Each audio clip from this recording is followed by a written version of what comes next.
اس کو نہ کریں، ٹھیک ہے. لیکن کچھ اسکالرس یہ کہتے ہیں کہ اگر یہ تقریب اب کلچرلی مطلب کہ منائی جاتی ہے اور اس میں اب ریلیجن کا کوئی ریلیشن اتنا کوئی خاص بچا نہیں ہے، تو کوئی بھی تقریب ہو، اگر آپ شادی دیکھ لیں یا اور کوئی بھی تقریب دیکھ لیں، اگر اس میں فضول خرچی کی جاتی ہے، اگر اس کے اندر جو بھی چیزیں ہمارے ریلیجن میں ایوائڈ کرنے کو کہی گئی ہیں یا ناجائز قرار دی گئی ہیں، اگر وہ ہم اڈاپٹ کرتے ہیں تو وہ بھی حرام ہو جاتی ہیں، ٹھیک ہے.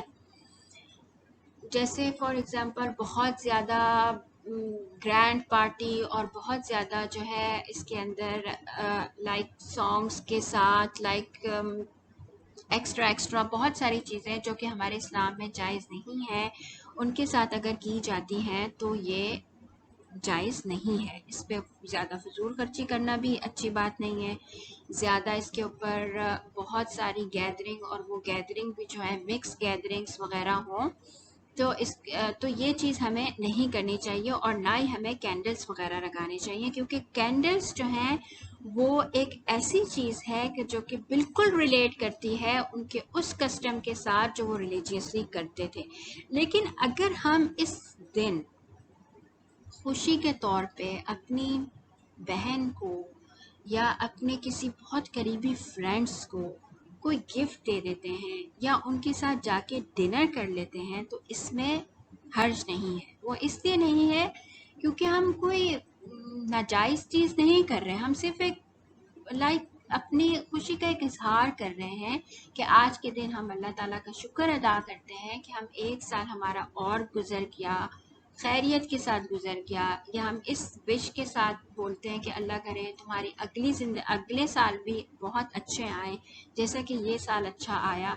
تو اس میں کوئی حرج نہیں ہے، ہم لوگ گفٹس دے سکتے ہیں. اور اب میں گفٹس دیتی ہوں اپنے بہت سے قریبی لوگوں کو، اور بہت زیادہ جو خاص طور پہ جو میرے دل کے بہت زیادہ قریب ہیں اور جو کہ میری بہنیں ہیں، اور میں ان کے ساتھ جو ہے اس کو سیلیبریٹ کرتی ہوں. ہم لوگ ڈنر بھی کرتے ہیں اور اس کے ساتھ ساتھ گفٹس بھی دیتے ہیں. لیکن ہم اس میں یہ نہیں کہ ضروری ہے کہ ہم نے کیک لانا ہے، اس پہ کینڈلس لگانے ہیں اور اس کو اسی طرح سے سیلیبریٹ کرنا ہے جیسے کہ اس کو اینشین گریکس وغیرہ سیلیبریٹ کرتے تھے، وہ نہیں کرتی.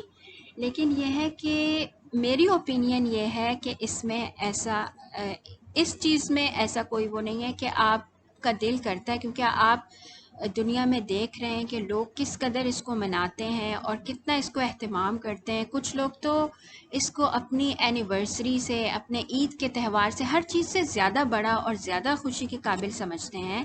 تو انسان کو ظاہر ہے ایک جو بھی ہے انوائرمنٹل بھی ایک وہ آ جاتا ہے کہ یہ چیز منائی جائے، اس چیز کے اوپر بھی مطلب کہ اس میں کوئی حرج نہیں ہونا چاہیے، ہم لوگ کیوں ایسا سوچتے ہیں وغیرہ وغیرہ.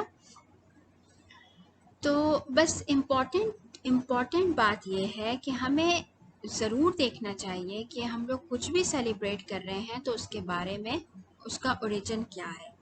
اور یہاں پہ میں آپ لوگوں کے ساتھ ایک حدیث شیئر کرنا چاہوں گی جس کے الفاظ یہ ہیں. یہ صحیح بخاری کی حدیث ہے کہ حلال is clear and حرام is clear. In between these two are certain things that are suspected, جنہیں شبہات کہا جاتا ہے. حرام بھی بہت کلیئر ہے اور حلال بھی بہت کلیئر ہے، لیکن پھر بھی اس باؤنڈری کے بٹوین ایک لائن ہے جنہیں ہم شبہات کہتے ہیں، جو کہ کلیئر نہیں ہے. ان شبہات کا یہی وہ ہوتا ہے کہ بہت سے many people may not know whether those items are حلال اور حرام. یہ بہت زیادہ ریلیجیس اسکالرس ہی اس چیز کی نزاکت کو جانتے ہیں، ہم جیسے عام انسان نہیں جانتے. So whosoever leaves them, he is innocent towards his religion and his conscience. He is these suspected items, he may fall into the unlawful and the prohibition. اگر ہم ان شبہات میں گر جاتے ہیں جو کلیئر نہیں ہے کہ یہ حرام ہے کہ حلال ہے، جیسے کہ یہ سیلیبریشنز وغیرہ، تو اگر وہ اپنا لیتے ہیں تو ان کے لیے بہت زیادہ چانسز ہوتے ہیں کہ وہ حرام کی طرف ہی گر گئے. This case is similar to the one who wishes to raise his animals next to the restricted area and he may step into it. Indeed, for every landlord there is a restricted area. Indeed, the restrictions of Allah are the unlawful.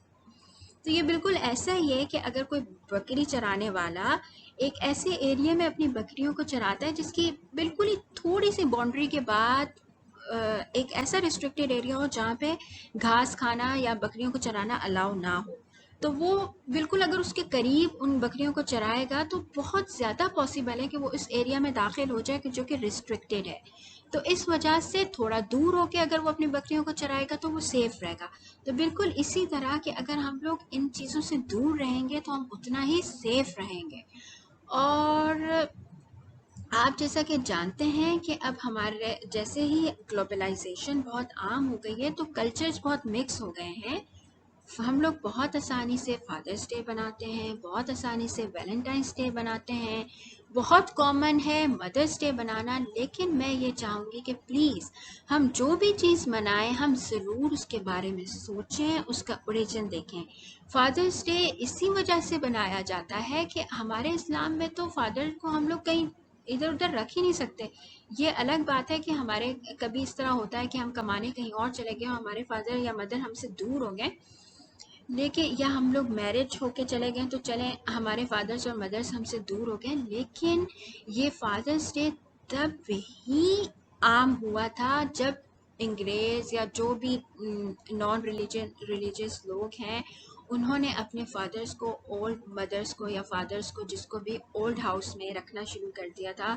تو وہ سال کے کسی دن ملتے نہیں ہیں تو ایک دن جا کے ان کو ملتے ہیں، وش کرتے ہیں، فلاورز دیتے ہیں، گفٹ دیتے ہیں، جو مرضی کرتے ہیں. ٹھیک ہے. اسی طرح سے ویلنٹائن ڈے ہے، یہ ایک بہت بڑا ٹاپک ہے، اس کا کیا اوریجن تھا، یہ کیوں منایا جاتا ہے اور اس کو منانا جائز نہیں ہے وغیرہ وغیرہ. جو بھی یہ میں ان چیزوں میں نہیں جانا چاہتی، بیکاز میرا مقصد صرف اور صرف یہ میسج دینا ہے کہ ہمیں جو بھی کرنا چاہیے اس کے بارے میں سوچنا ضرور چاہیے. Because with the good intentions we can convert our habits into the worships. اس کے ساتھ ہی میں آج کی ویڈیو ختم کرنا چاہوں گی. اللہ حافظ. اپنا بہت زیادہ خیال رکھیے گا اور مجھے پلیز اپنا فیڈ بیک ضرور دیجیے گا. مجھے اور کون سے ٹاپک لانے چاہیے، کن ٹاپکس کے اوپر بات کرنی چاہیے، میں آپ کا انتظار کروں گی. اللہ حافظ. اپنا خیال رکھیے گا.